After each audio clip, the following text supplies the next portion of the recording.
God of the universe,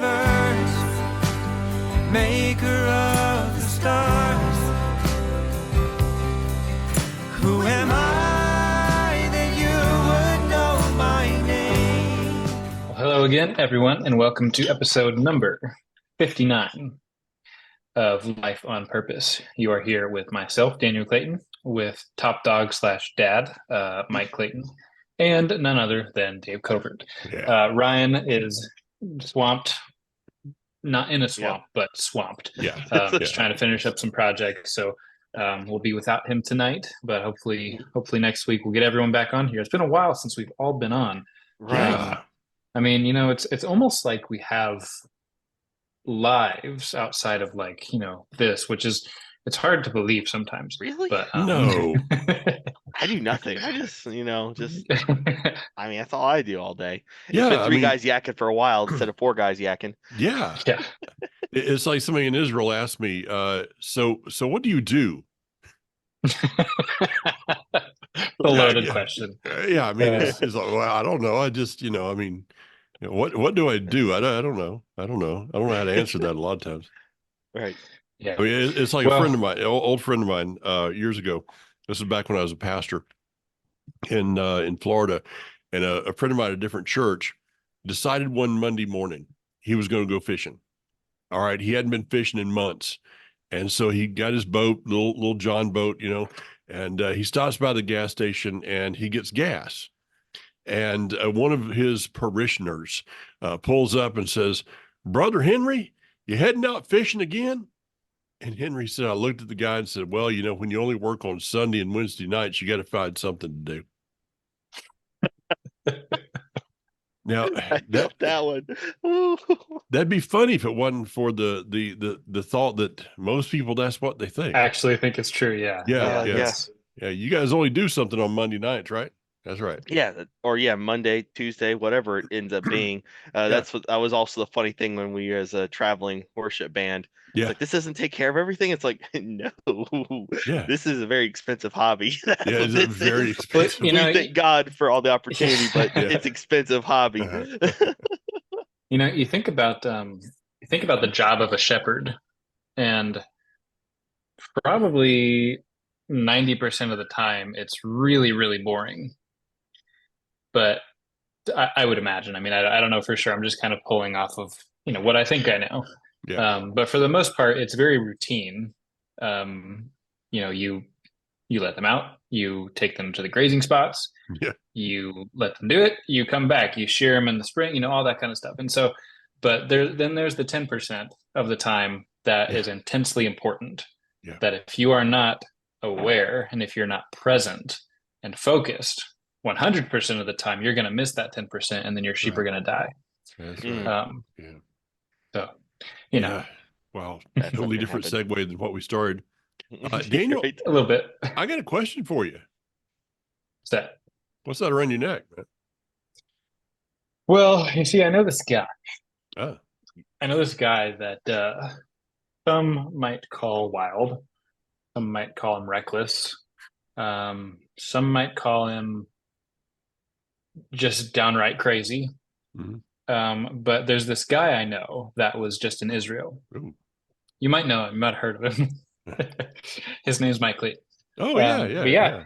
He was I've just read about in that Israel. guy on the internet. That guy. Yeah, you saw that guy. No, I was actually talking to someone today, and I told them that my dad just got back from Israel, and they were like, "Isn't there a bunch of crazy stuff going on over there?" And I'm like, "Yeah, but it's not his first rodeo. Nothing new for him." Yeah, 33rd rodeo. Exactly. Yeah. So, but that was cool to be able to tell them. People know at that point, like, wow, that's conviction. Like we've been talking about these last few weeks. But yeah, you brought these back for me. So these are two dog tag type necklaces that are very popular, and popular seems the wrong word. They are important and well circulated in Israel. So this first one, it says, "Our hearts are captive in Gaza," on one side. Oh, sorry, that side. That's this side. In English, it says, "Bring them home now." And the Hebrew says, "Our hearts are captive in Gaza." The other side says, "Together we will be victorious." The other one has the date of October 7th on it. It says we came here to win, Wow. if I've interpreted that correctly. And we will not forget. And then the other side is the Shema. Yeah. So, you brought these back, and there was two different kinds, and I feel very special because my indecisiveness played me well that day because I kept staring at these like, man, which one do I want? I don't know, because I didn't quite know what they said at that point. And you were like, I'll just keep them both. And you know what? It's kind of annoying sometimes because they rattle a lot. Mhm. Every time I move, they rattle. But I've come to really love that fact that whenever I move, whenever I bend over, they rattle. I can't get away from it. And I've come to love that fact because it is a constant reminder around my neck, which I think we've had our Israel segments over the last weeks or months rather. Months. And we've always talked about like, how do we keep this at the forefront of our mind? How do we stay strong with this? And the Almighty was very wise when he instructed the people of Israel in the wilderness to wear tzitzit or tassels on the corners of their garments. Now, I know some people are very stickler about how to interpret the corners of your garments. Do your best to obey and don't miss the point. The point is not have you found the actual four corners of your body, which is kind of impossible if I understand anatomy correctly. The point is to have physical reminders everywhere. Mm-hmm. The mezuzah, to write it upon the doorpost of your house and upon your gates. The tzitzit, to wear them on your person.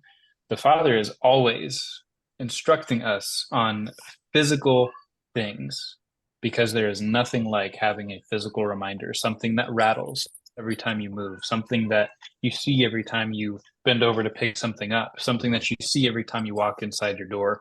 There is no substitute, I think, for those physical things. It's true. And by the way, if you would remind me on Shabbat that I have one for your business partner, Jonathan, already set aside. And David, I think I still have two. I know that I came back with two with your names on it, yours and Ryan's names on them. And I was about to ask. I'm like, okay. Where's that PayPal link? Let's go. Yeah, I hope I still have two left. I came back with a pile of them. And it was, I got to tell you this story. It was so fascinating. And Daniel, Please. you were in on the Life Assembly this past Shabbat, as my trip to Israel was one of divine appointments. From the get-go, it was divine appointment after, wow, look, there's another divine appointment. And it got so crazy that I was just like looking up going, you did it again. Well, I had a divine appointment today. I normally don't go to the bank. I've gotten into the thing about not seeing anybody face to face and just doing everything online.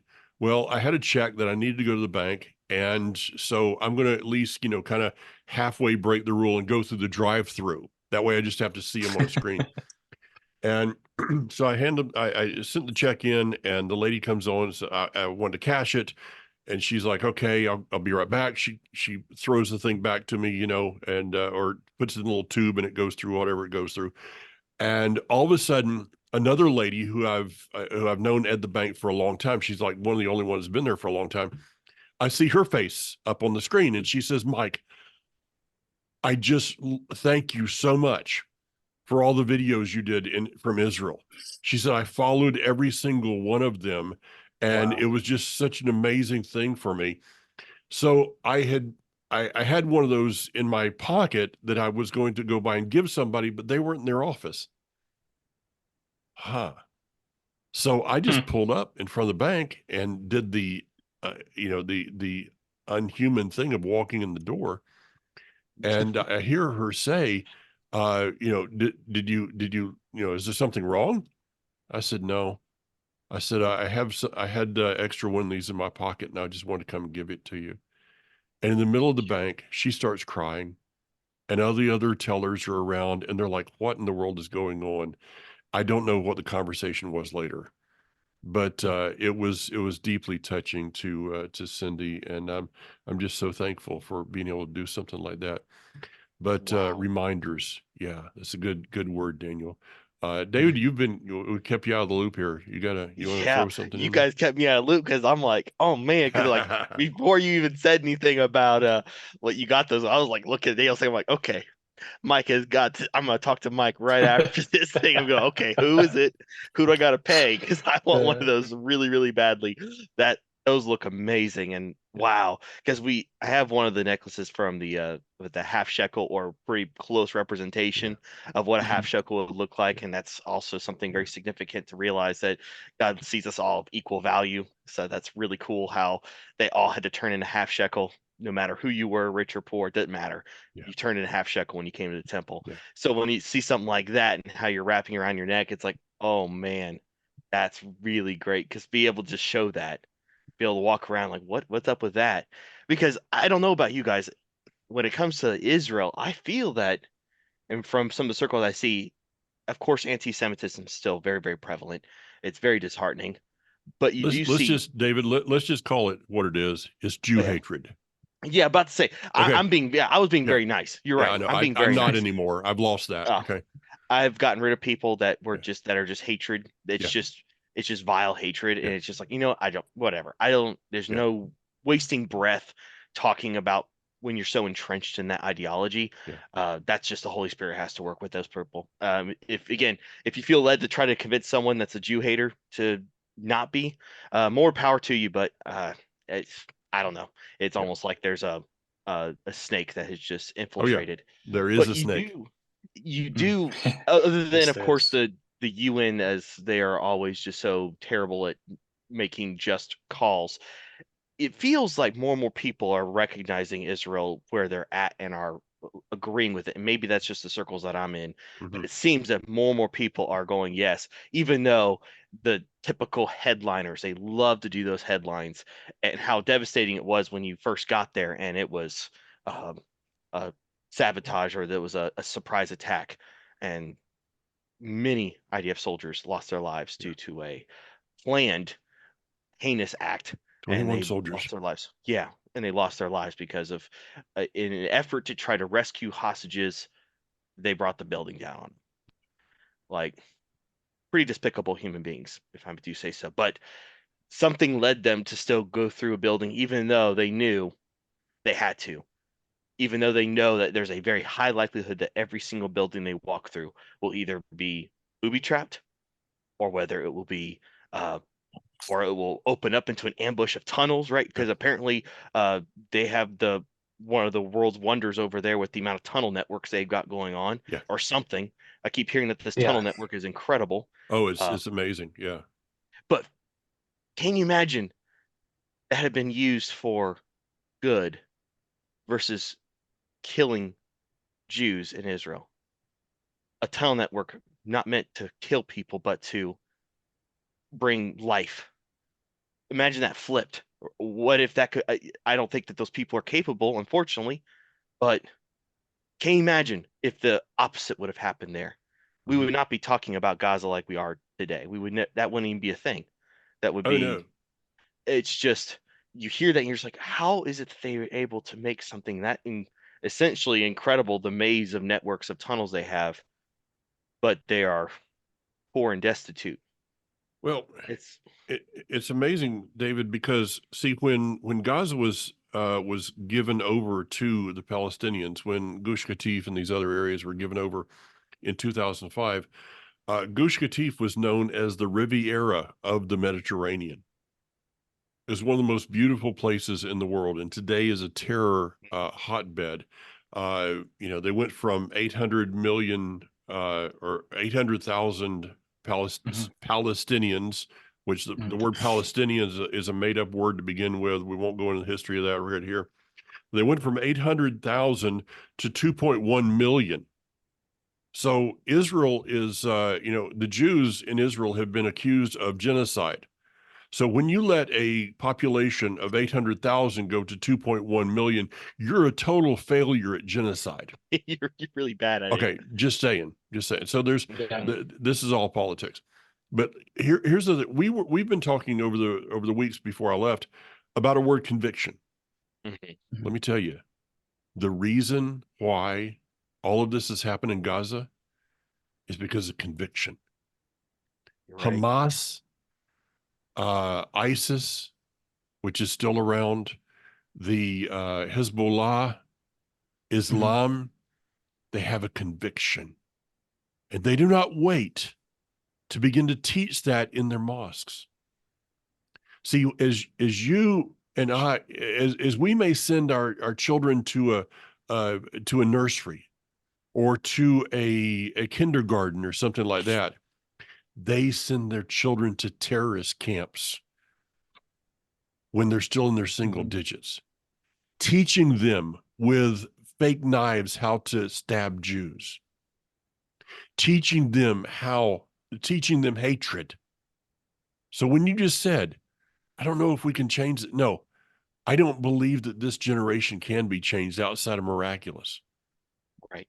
But you talk about conviction, Hmm. they got it. They got the definition. If we would ever get that, even a fraction of that conviction for the kingdom of God, things would change. Sure would. That's what I thought that was amazing what you brought up, the whole it being a Riviera before it turned into what it is today. How it was this grand place. That's what hatred does, though. Yeah. It pollutes, it darkens, it just destroys, and it creates something that we are literally watching what the culmination of hatred from generation to generation to generation. Like you said, Mike, this is an indoctrination from the beginning of hatred. We can't even possibly fathom that in the West. We can't even possibly fathom, like, because yeah, there's some people we might dislike. We have never been though indoctrinated from day one as soon as we could understand that a certain group of people is to be hated and never be trusted and to be killed if found alone, or whatever they continue to teach. That ideology that just is so pervasive. It's what's amazing too is that within their own religion of Islam, you look at other countries, they won't even accept them. Oh yeah. They go, no, no, no, no, no, no. That's y'all's No. problem. No, No. the Yeah. West should take them in. The West needs to take them in, because deep down they know that there can be a reason for their usefulness, but they Yeah. do not want to deal with them Yeah. The useful at pawns, all. Daniel. It is amazing. I'm just sitting here and listening to you guys, and I am thinking, yeah, I was thinking similar lines of you as you, David, of Hmm. um, to be that devoted to hatred that every amount of resource you have goes to hatred. It's it's unfathomable if you do not understand spiritual warfare, if you do not understand the nature of the battle that we live in every single day. If you don't understand that, at least to some extent, you have no you have no box to put what you're seeing in, because there's no physical human explanation for it. It is just not, it's just not done. These things are just not done. You don't devote billions of dollars to building these insane tunnels that serve one purpose and one purpose alone. Um, I'm reminded, as you were talking, Dad, I was reminded of one of the themes of Camp Yeshua one year. The theme was relentless, and it was a threefold theme in that um, the enemy is relentless for our soul, Yeah. and the Father is relentless for our soul, and we should be relentless for the Father in our pursuit of Him. And you're very right, Dad, when you're talking about their conviction, that they have the conviction down, and it is what they eat, sleep, eat, drink, and sleep. But that relentlessness nature, just to be so relentless for God and for His word that I don't know. It just in our Western, I don't know if it's our Western culture or what, that just we have no box for someone devoting their entire life to something like that or something at all to be that convicted about something. But I was thinking if I can get the thought back, um, being relentless for God. Hold on. No, that puppy's gone. I was definitely going Gone. somewhere with that, and it's gone. So, Right. It's gone. Someone talk while I think about it. okay. So conviction. Mhm. What will you do for your conviction? Hmm. What extreme will you go to for your conviction? Um, I just spent 12 days in Israel on the ground. The uh, behind me on this side right here is one of the units of the IDF that we've helped, the Shekele unit, which Shekele is almond. And the almond is the first tree to bring forth its flowers in the spring. Mm. And so the Shekele unit was one of the first ones to go into Gaza. I was honored to be able to spend an evening with 500 of their soldiers. I don't speak Hebrew enough to carry on any conversation except for ice cream. There were some of them that knew some English, one or two that could speak pretty good English, others that thought they could speak English, which was really funny. But to be in the room with these men and women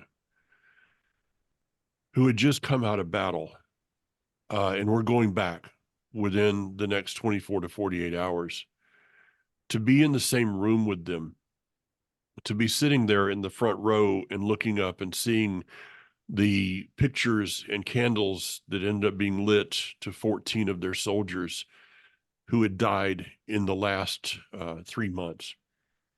One of the young men that I know now, I was able to spend some time with. This young man was late to the meeting the other night, late to the celebration. Why are you celebrating? Because you're alive. So I was invited by the commander to go down there. That's a crazy story, and I did not feel worthy to be in the room.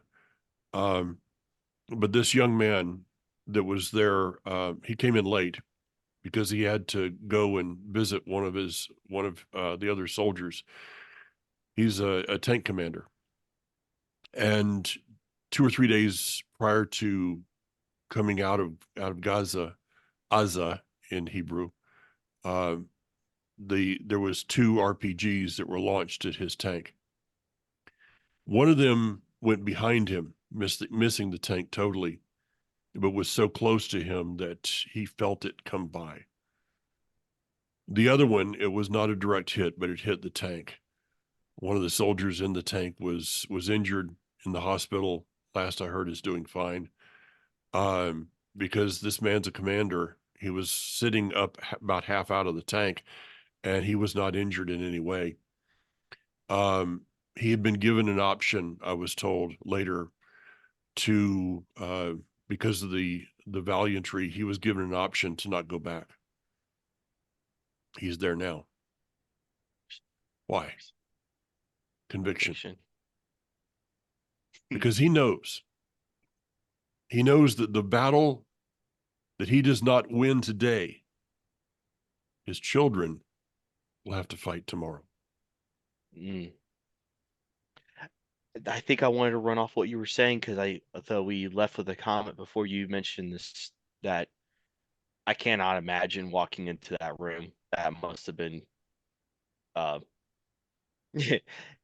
humbling. Maybe that's the best way of, because you're walking amongst people that are just carrying out a conviction to defend the land. That's pretty incredible.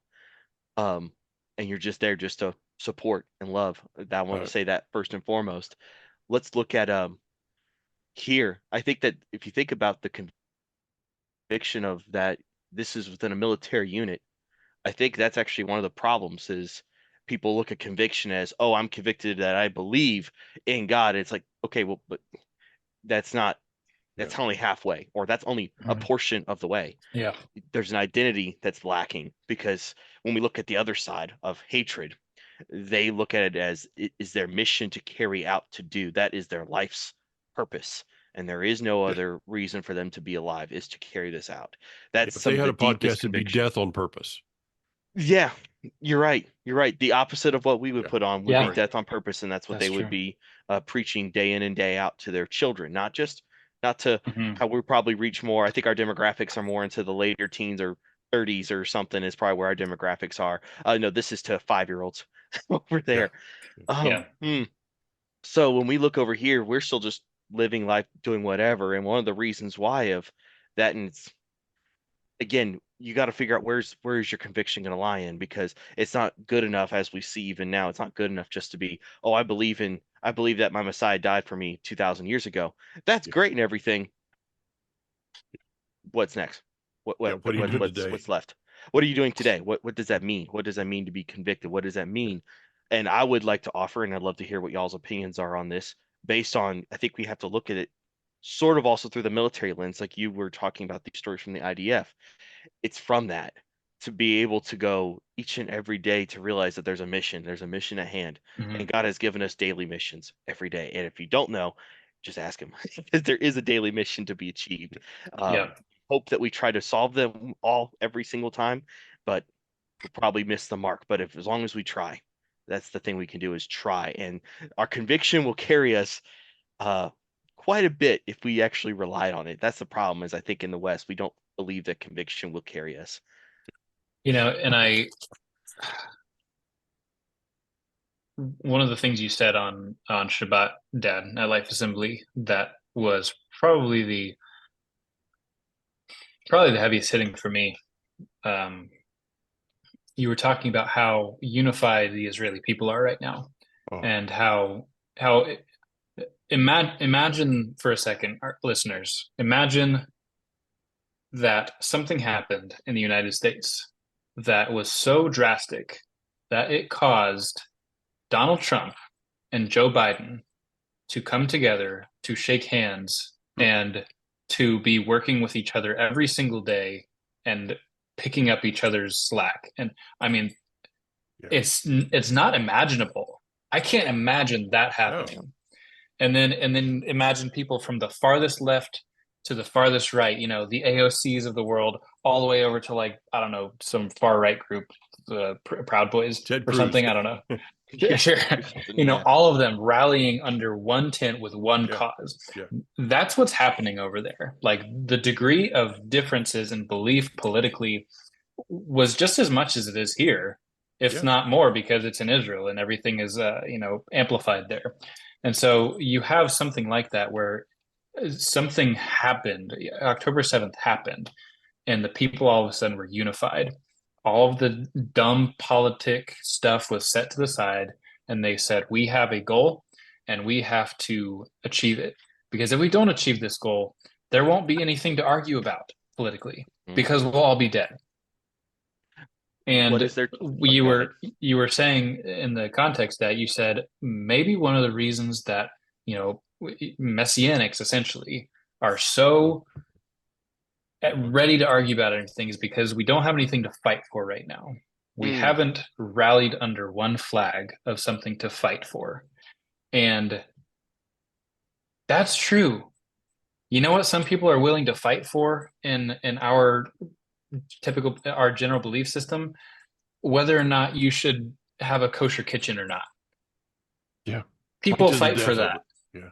Seriously, people have split over that kind of thing. And one of the phrases that I've coined that I'm rather proud of is none of these things, none of the typical things, and anyone listening can probably list off at least 12 of the dumb argument stuff. None of these things are hills worth dying on. There's only one hill that's worth dying on, and we don't even have to do that because Yeshua died on it for us. We have to come back to a place where we're willing to fight for something, because until that happens, we will not be unified. So I would like to run with what you're saying there. So in a way, in our search for conviction, instead of being so convicted about, to use your example, whether we should go with a very strictly kosher kitchen, like having two kitchens, because I'm aware of that argument, I'm aware of what that means and the ramifications for it. And honestly, yeah, I think that in the grand scheme of our lives, I do think that's probably a little bit of a silly discussion. Some people might feel really about that, but I think that, like you said, I think there's only one hill that we should be dying on.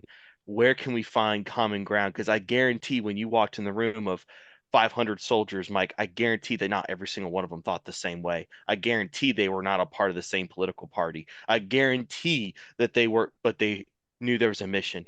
And all the other stuff didn't matter. That stuff only mattered when there was peace, and they were going to fight until then they could have peace, and then they could argue and complain about whether a policy should work or not. You know, David, on October 6th, Israel was on the verge of civil war. I mean, literally. There were Hanok Young, who's a good friend, said, we are on the verge of civil war. October 7th, total unity. Why? Because conviction meets conviction. And in order for you to overcome a conviction of evil, you have to bring a higher rate of conviction. And so there's people in the room the other night, different parties. We have two in America, basically. In Israel, there's, I can't remember, it's in the dozens, I think it is. Nobody in that room cared. There were young men and women wearing tzitzit, some that didn't. There were some that had peyot, the curls, some that didn't. There were some that had kippahs, some that didn't. But the crazy thing is that the non-observant Jewish men right now are asking to wear tzitzit. Now, you guys understand. Maybe some on our program don't understand that, but you guys understand that. I mean, so you have these non-observant Jewish men that are wearing tzitzit without a kippah. You have Druze, and Druze are a totally different religion that pays himself back to Jethro of last week's Torah portion. They've started wearing tzitzit in solidarity. There are IDF units that said, we have one soldier here that's eating kosher. We're all eating kosher. Okay? They're laying down their lives for their fellow man. Because they understand they have to. I was looking over here. Sorry, I can't find it. I have a bracelet. Just a very simple bracelet that was given out during the time of the Second Intifada, the Gaza war from 2004. And these were for people that were killed from terrorist attacks during that time. Right now, that bracelet is a souvenir of the past. But see, because Israel as a political state did not have the conviction to follow through and win the victory of the Oslo War, the children and grandchildren of those, some of them who died in that war, are now fighting for victory in this one. We must be people of conviction today. And I was kind of, when I say things, I kind of hear the response of people, potential responses of people. And I can almost hear the response of some people saying, but they don't accept Yeshua. Doesn't that make it hard to rally around something to fight for? And I want to say that I understand that comment. I understand, because yes, for me, Yeshua is the number one thing to fight for. But I also know that Yeshua is the Son of God. Yeshua is the Son of the God of Israel. And Yeshua is coming back to establish his kingdom in Israel. And in this present day and age, I can't be over there. circumstances and what God has called me to does not allow me to be over there and express my convictions in the way that they are able to express theirs by fighting for that land. And so, do I consider the God of Israel? They may not know him as Yeshua or know that the God of Israel has a son, but they acknowledge the God of Israel and they fight for the land that he proclaimed to be his, the apple of his eye. And so, can I look upon that as something to rally around and something to say that is common enough of a denominator for me to wholeheartedly show you my love and my conviction and to stand with you and die next to you? Yes, absolutely. That is enough. It's just that, and I'm sorry, one more thing just before I forget, because that happens to me, obviously. You have 4 I'm children. sitting here It's okay. wondering, is it easier to rally around a a common enemy than it is to rally around a common king? I think that's another show. Oh, oh man. I was like, yeah, that's where I was wanting to think Yeah, about that yeah, idea too. yeah. Oh I think man. that's a program in itself. So make a note of Mhm. that one, Daniel. David, before I turn it over to you, let me just reach in here real quick.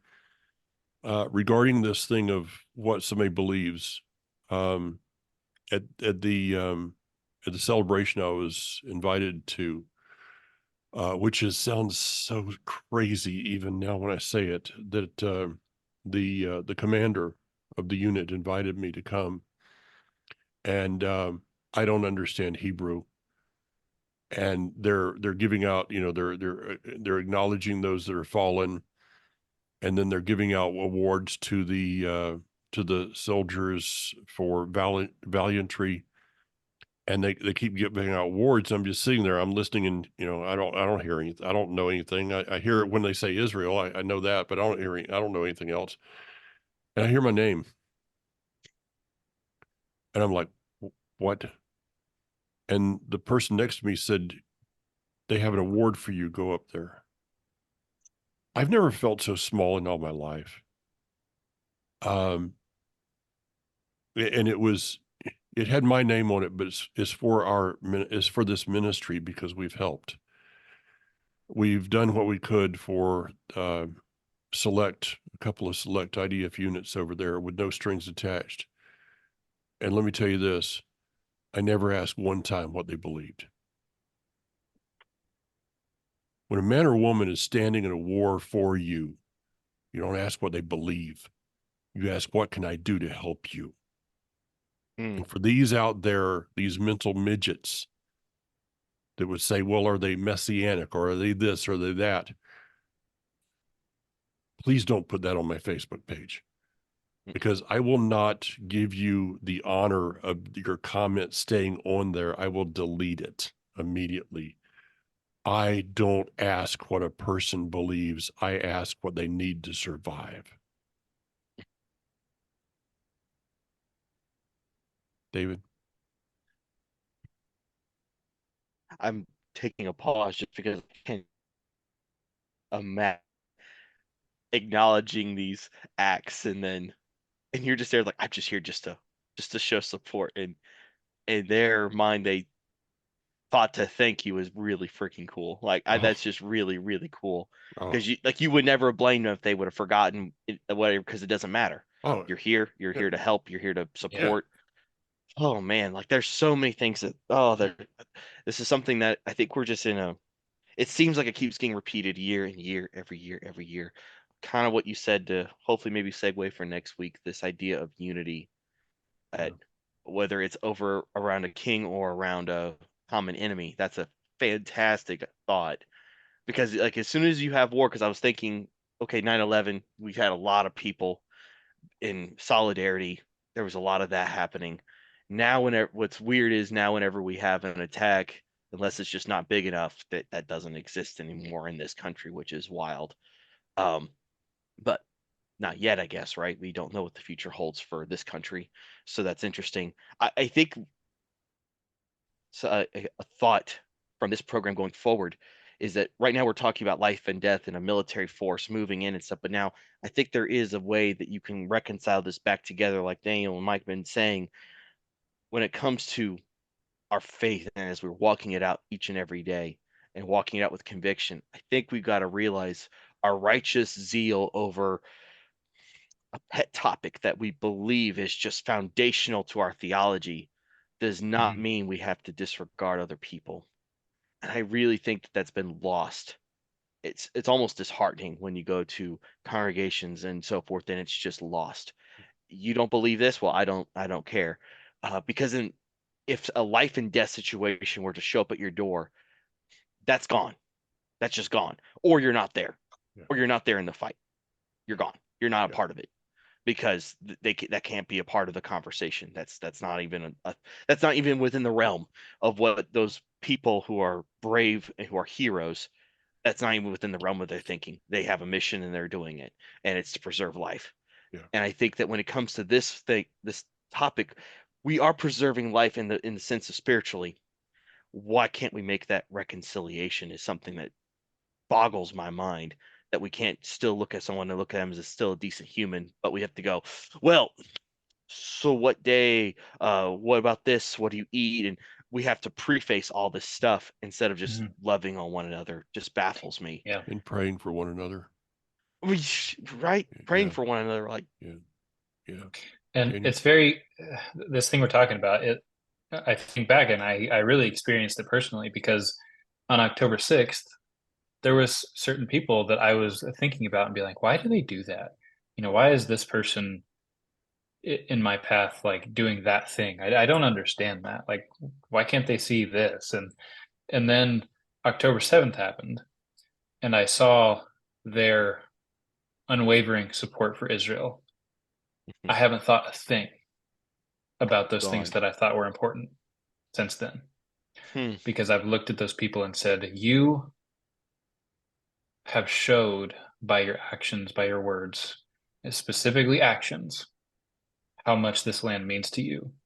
And that, unified with our Messiah, with these particular people, I can stand by you. And I don't care what you believe in all those other little things. Like those things that I thought were so important, it's so ridiculous, actually.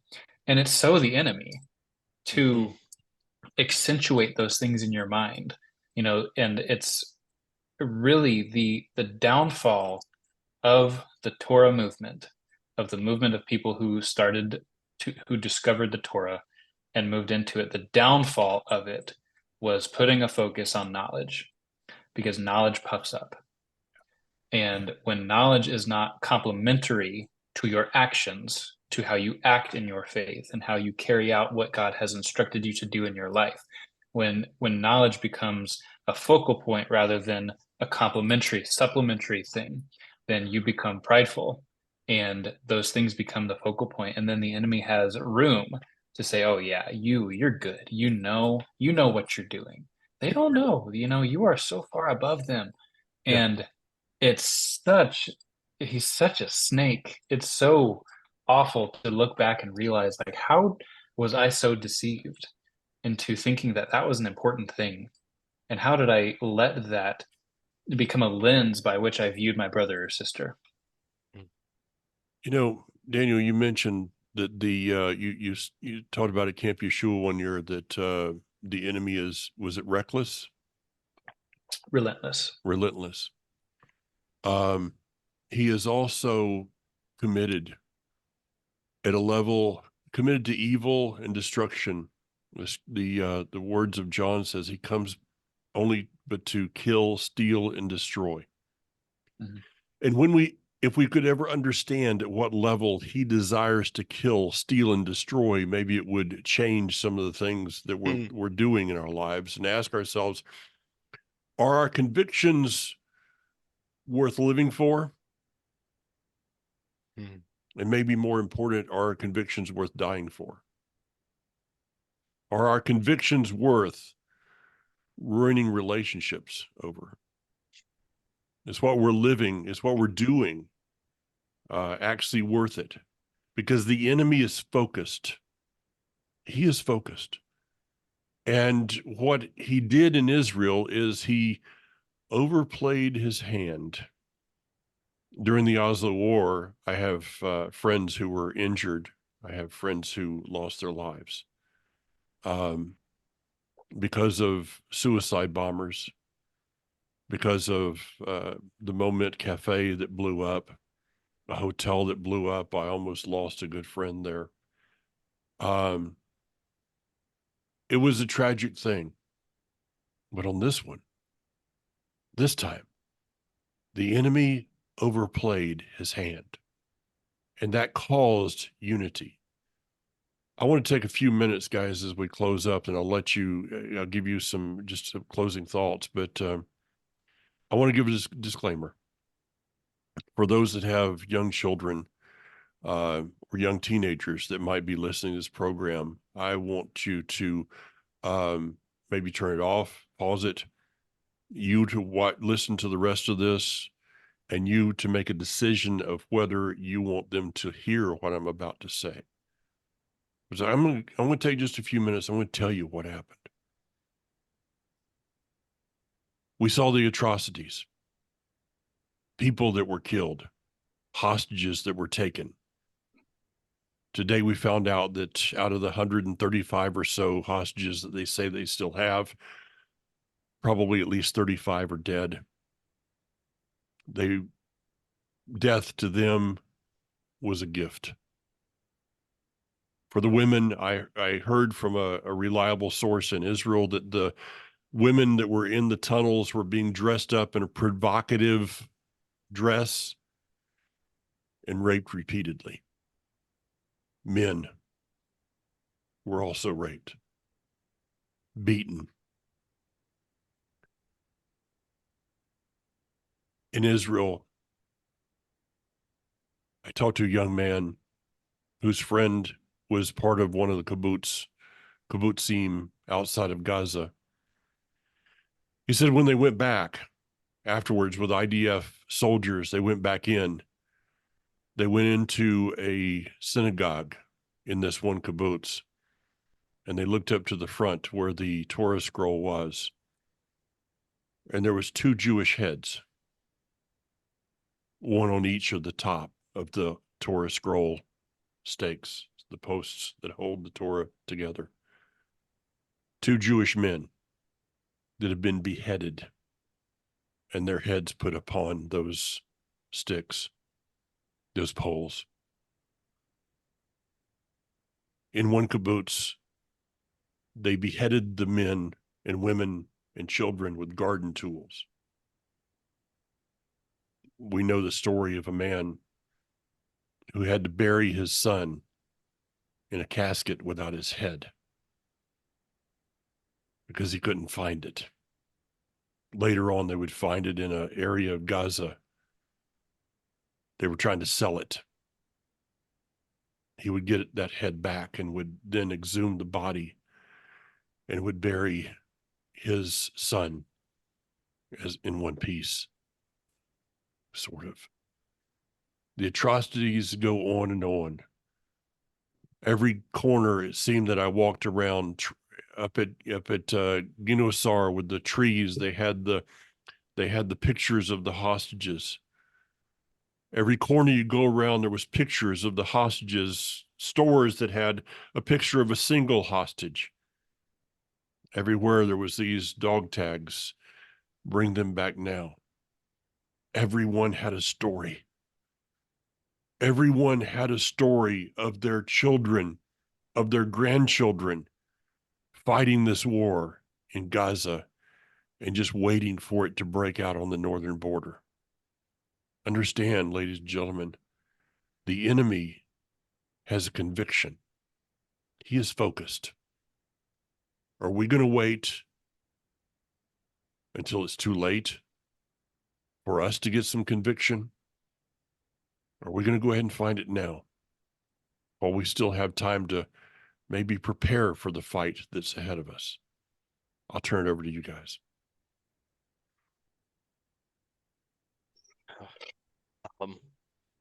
So after hearing what you're talking about, I don't think there's any room, if any one of us had friends or people that were even acquaintances that had to endure a family member going through that, I don't think we would hold on to our petty ideologies. We would just be there to support. It'd just be like, no, I'm not gonna not say the god awful reason of, well, this is probably why God allowed that to happen. Like, stop. Yeah, that's a great way for me to This- slap you, by the way. Yeah, don't. That's not reconciling that. Just Yeah. please don't ever say that. That's just not the time, not the place to even think about talking about that. Because Israel's going to win this war. They will, and especially in the end, they will win. We can we can armchair, we can what do they call that, armchair quarterback that later on and figure out, well, what went wrong, what went bad, whatever. But right now, there's a war happening, just like we talked about, though. Just like there's a war over there between good versus evil, we are in the exact same boat over here. Not really in the physical sense yet. Spiritually, though, we are absolutely in a war. And if you fail to see that, you need to be convicted at the level that the enemy is convicted to try to destroy you, because he is, just like you said, Mike and Daniel, relentless to destroy you.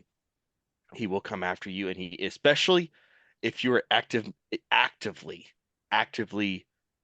serving in missions that God is putting you into, especially no matter how small or great they are, does not matter. If you are actively working for God's kingdom, the enemy does see you as an enemy and a threat. Yeah. That means he will come after you. So that should be something that, like Paul says, take all joy in knowing that if you're being tried, that's a good thing. These things are going, like, you're part of something that's a much bigger thing. And I just hope that if anything can come from this, is that a unity will happen in Israel that will be unlike any other. That would be amazing. Yeah. And I hope that there be a unity within over here, just of not Yep. just our pet ideologies, but for the land of Israel. That could be maybe we could have a hill of dying on, that Messiah is, that we have a Messiah who died already so long ago for us, and that Israel is his land. Maybe that'd be great to have at least two hills to die on. So instead of all the other ones that we want to make. From what you've described, Dad, we have seen the face of evil in our time. I was 7 when 9/11 happened. No box in my child head for that kind of thing. Had no idea. It was a heinous act of evil. Obviously, killed many people, and I heard it said that one of the great mistakes that the United States made was to not put that on a continuous playback, never stopping, to remind people that evil has a face. It's not just a faraway idea or something that you think happens to you when something is inconvenience. It has a face, and it is, like you said, David, there is an active thing going on right now. It is not passive. There's an active war that is 100% good versus evil. And I encourage people again, because Daddy brought back reports of the amazing things that God has allowed our financial giving to do. And it needs to keep going, because $100 donation here could be literally a life saved. It could be a bulletproof vest. It could be the light on a gun to allow a soldier to see a little better. It could be any number of those things. Or you know what? It might be a good meal for a soldier. And that may seem small to us when we think about it from our comfy couches over here. But if you think about a soldier who's been away from home for 3 months and has not had a good meal the entire time, there is no underestimation to be had of what a soft bed, a fresh change of clothes, and a meal can do to keep that soldier going and fighting the war that we cannot from where we are. And so I just encourage people to continue to sacrifice a little even of what you have now in the comfortable time that we have, and know that it is that God has a way of doing things with it that you could never imagine. There's so much good that's going on. You talk about meals, and I think I've bought more food in the last 3 months than I have in most of my life. I say me, it wasn't me. But the morale, keeping the morale up. I was in the Army, but not during wartime. I know what it's like to eat MREs, meals rejected by everyone, and then to have a hot meal. And so we were able to help with those, even close to the front lines. I want to say a word of thanks. There are some people on this program, listening to this program, that I know that gave to the projects that we've been doing over the last 3 months. You will never know all the stories. There's some that I can't tell you. I don't like to say that, but it's just the truth of what I have to do. And there's all kinds of wild stories that happened of things that I didn't know we were involved in until I got over there and found out. I received 2 awards while I was there. They have my name on them. But for all of those of you who gave during this last 3 months or so, my name is just the result of the shadows of your names. It's your names. You're the heroes to me. All I was a person that took the money from one hand and put it over into somebody else's hand. And so I want to thank each of you. You will never know this side of eternity, the difference that you made, and possibly the lives that you saved through your giving and through your prayers. So when we talk about the verse of, I know the plans I have for you for good and not for evil, to give you a future and a hope, maybe that's not talking about a mansion over the hillside. Maybe that plan that he has for you is to be an active part of the war that's going on today, so that you can share that hope and that future with other people, to give them hope. Until next week, take care. See you guys. See you next time. Yeah. You alone hear my every prayer. You're the God who's always